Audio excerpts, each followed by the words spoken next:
Hashtag boycott Maldives चल रहा है इस समय और काफ़ी ट्रेंडिंग है ये 2 डेज से। इस समय आप देखें ट्विटर पे ये चीज़ें छाई हुई हैं और सोशल मीडिया पे अब तो जो बॉलीवुड के एक्टर्स हैं, एक्ट्रेस हैं, जिसमें जॉन अब्राहम, सलमान खान, अक्षय कुमार, श्रद्धा कपूर, सारे लोग सपोर्ट भी कर रहे हैं। जब से पीएम विजिट किए हैं लक्षद्वीप और उन्होंने ये कहा है कि इंडिया के अंदर भी खूबसूरत बीचेस हैं, वहाँ आप जाके इंडियंस को उन्होंने कहा कि एक लंबी फैन फॉलोइंग एंजॉय करते हैं अपने पीएम साहब। तो वहाँ से जब से ये बात निकल के आई है कि भैया हम अपने टूरिज़्म को प्रमोट करेंगे, तब से जो मालदीव है इसे बहुत बुरा लगा। और मालदीव के लोग, वहाँ के कई मिनिस्टर्स ने बहुत रेसिस्ट कमेंट किया। इसको लेके अभी एक अपडेट ये है कि इंडिया के जो एक्सटर्नल अफेयर ने इस बात को क्लियरली वहाँ के मिनिस्ट्री के साथ इस बात को शेयर किया, वहाँ की गवर्नमेंट के साथ इस बात को शेयर किया और वहाँ से ये बात आई कि जो गवर्नमेंट है मालदीव की, उनका इस स्टेटमेंट से कोई लेना देना नहीं है और अगर ज़रूरत होगी तो हम अप्रोप्रिएट एक्शन लेंगे। लेकिन साथ में वो एक ये लाइन ये भी ऐड करते हैं कि फ्रीडम ऑफ एक्सप्रेशन का कॉन्सेप्ट है, इंडिविजुअल के लिए हम इसको अप्लाई नहीं करेंगे। अब डिप्लोमेटिक बातें डिप्लोमेटिक वे में ही होंगी।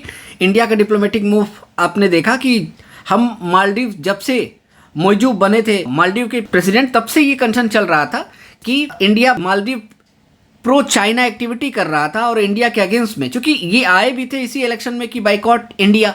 तो अभी जो ट्रेंडिंग चल रहा है वही सारी इमेजेस आपको ट्विटर पे देखने को मिलेंगी और उसी को लेके इंडियंस अब ये कह रहे हैं कि हमें ज़रूरत ही क्या है मालदीव जाने की, जब हमारे पास बेहतरीन और 6000 किलोमीटर की कोस्ट लाइन है इंडिया के पास। ऐसा कुछ नहीं है कि मालदीव में जो चीज़ें, कुछ एक चीज़ें मालदीव की है चूँकि उनका इंफ्रा बेहतर है, उनकी हॉस्पिटैलिटी बेहतर है, काफ़ी दिनों से इसके ऊपर टूरिज्म के ऊपर काम कर रहे हैं। लेकिन मालदीव इस बात को भूल गया कि इंडिया की जो इंपॉर्टेंस है उसकी जगह कोई भी और कंट्री फिलअप नहीं कर सकता। तो वो चाइना की गोद में बैठा और टर्की के साथ उसने अपनी अपने बॉन्डिंग बढ़ाई और उसके बाद से इंडिया का इस तरीके का रिटेलिएशन उसे आइडिया नहीं था।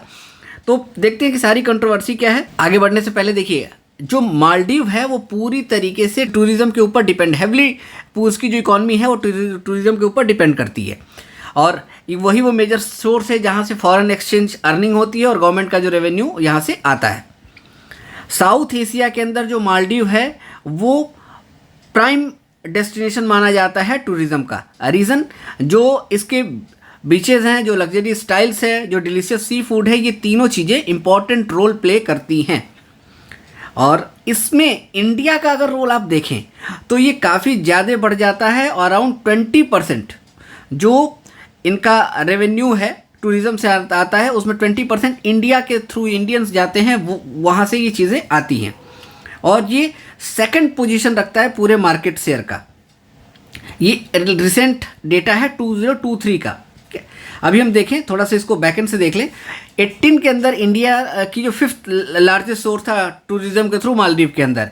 इसके बाद 2019 में हम फिर सेकंड स्पॉट पे पहुंचे थे, जब 2020 के अंदर पेंडेमिक हिट हुआ था तो भी 63,000 इंडियन विजिट किए थे मालदीव के अंदर और 21 और 22 के अंदर हम टॉप मार्केट शेयर में रहे और 2.91 लाख और 2.41 लाख इंडियन टूरिस्ट जो है वो मालदीव गए। ये अराउंड 23% एंड 14.4% मार्केट शेयर होता है। तो ये आपको ये दिख रहा है कि यहाँ जो इंडिया की वजह से इनकी जो इकोनॉमी के ऊपर जो इम्पैक्ट है वो कितना पॉजिटिव है, कितनी फ्रूटफुल है। और चूँकि थर्ड मेन ऑप्शन ही है इनके पास टूरिज्म को प्रमोट करना, इनके पास और कोई इस तरीके का एग्रीकल्चर या मैन्युफैक्चरिंग है, इस तरीके की कोई सस्टेनेबल इकोनॉमी नहीं है। तो इस बात को इनको समझना चाहिए था। बहरहाल आगे देखें तो यहाँ तक ही चीज़ें नहीं रुकी हैं। हमने मालदीव के साथ जब से मोइजू आए तब से पहले ही गलती मोइजू ने करी कि आज तक मालदीव की हिस्ट्री में ऐसा हुआ है कि जो भी मालदीव का प्रेसिडेंट बनता है, विन करता है, वो सबसे पहले विजिट करता है इंडिया में। क्यों? अगर इंडिया की आप लोकेशन देखें, इंडिया की लोकेशन जो नियरेस्ट है, मोइजू सबसे पहले टर्की जाते हैं, उसके बाद वो चाइना चले जाते हैं और उसके बाद वो यूएई और सऊदी अरेबिया के साइड जाना चाह रहे हैं। अभी वो फिलहाल चाइना में है। और दूसरा इन्होंने काम किया कि जो हाइड्रोग्राफिक सर्वे होता है ओशन के अंदर, जो इंडिया जितने आइलैंड है इनके साथ करता है और इंडिया ही करता है इस एरिया के अंदर, लेकिन ये सर्वे से क्विट कर लिया मालदीव ने। तो ये 2 रिसेंट अपडेट थी और जब ये आए थे तो ये बाइकआउट इंडिया करके आए थे। जो इंडिया के 78 सोल्जर जो वहाँ के जो हम उनके साथ हमारा डिफेंस पैक्ट है, और डिफेंस पैक्ट की वजह से ही जो इंडिया का जो सर्विलांस प्लेन है वहाँ यूज़ किया जाता है, उसके रखरखाव के लिए सोल्जर थे वहाँ।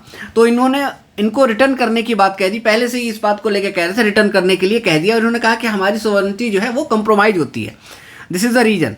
तो उन्होंने रीज़न बता के इसको किया था। तब से कयास लगाया जा रहा था कि चीज़ें और ख़राब होंगी, और ये बात दुनिया भूल जा रही है कि अब इंडिया, आप गुगली दे के आप इंडिया को लुभा नहीं सकते, और इंडिया रिटेलिएट नहीं करेगा, ये पॉसिबल नहीं है। पावरफुल का मतलब ये होता है कि जब ज़रूरत पड़े तो हमें दबोचना भी आना चाहिए, और ये चीज़ इंडिया ने यहाँ करके दिखाई। अभी जो लेटेस्ट कंट्रोवर्सी है वो जहीद रमीज, जो काउंसिल मेंबर है, progressive member party of Maldives ppm के, उन्होंने कहा है कि एक बड़ी डेरोगेटरी रिमार्क किया पीएम मोदी के ऊपर कि वो आए और जब विजिट किए और जब वो गए हैं तो उनका जो रूम है वो कंटिन्यू स्मेल कर रहा है, परमानेंट स्मेल है उस रूम के अंदर। तो इस तरीके के कोई कमेंट करने के बाद आप ये एक्सपेक्ट करेंगे कि कोई कंट्री आपको रिटेलिएट ना करे, ये पॉसिबल नहीं है। इसी के बाद जो हमारी फॉरेन मिनिस्ट्री थी वो एक्टिव होती है, और इस बात को बहुत लाउड तरीके से मालदीव गवर्नमेंट के सामने रेज किया जाता है, और उसके बाद जो मैंने आपको चीज़ें बताई कि इन्होंने इस बात को रखा। अब ये लोग अपना समय भूल जाते हैं कि जब पूरे मालदीव के अंदर पीने का पानी, ड्रिंकिंग वाटर ख़त्म हो गया था, तो इंडिया ने रिस्पॉन्ड किया था और पानी भेजा गया था। ये और पेंडेमिक के समय हमने इनको डोज जो थे वो बहुत तेज़ी से प्रोवाइड कराए थे। वैक्सीनेशन से रिलेटेड जो कंसर्न थे वो हमने इनको कंप्रोमाइज़ नहीं होने दिया था, हमने बहुत तेज़ी से इनको रिस्पॉन्ड करते हुए इन लोगों की जान बचाई थी।